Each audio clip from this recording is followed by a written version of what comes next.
This is a test to see how we can create a new folder in our Google Drive. So once you open up Google Drive, click on the New Folder button, and let's call this folder Testing 1, 2, 3. Okay.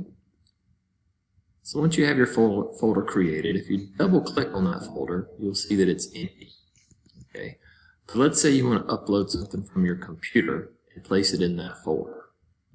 So you do New, click on File Upload, and just go to something that you have on your desktop or in your drive and just double click on it. You'll see in the right hand column, bottom right hand, it says one upload completed, and then you've got it there in your folder, so you can double click on it and you will see the document that you have uploaded. So what if you're adding things to a folder that you need to share with someone?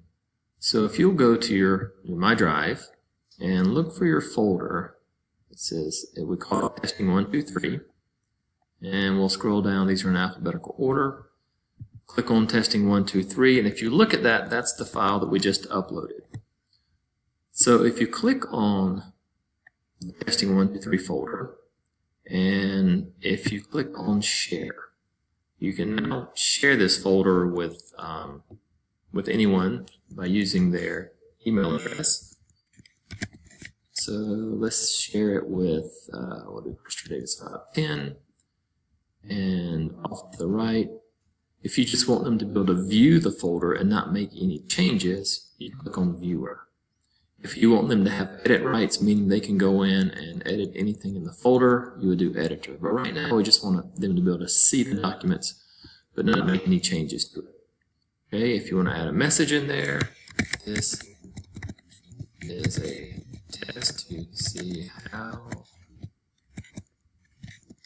to share a folder.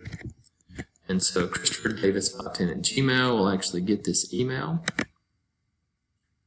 and he will be able to view everything that's inside that folder but not be able to change anything.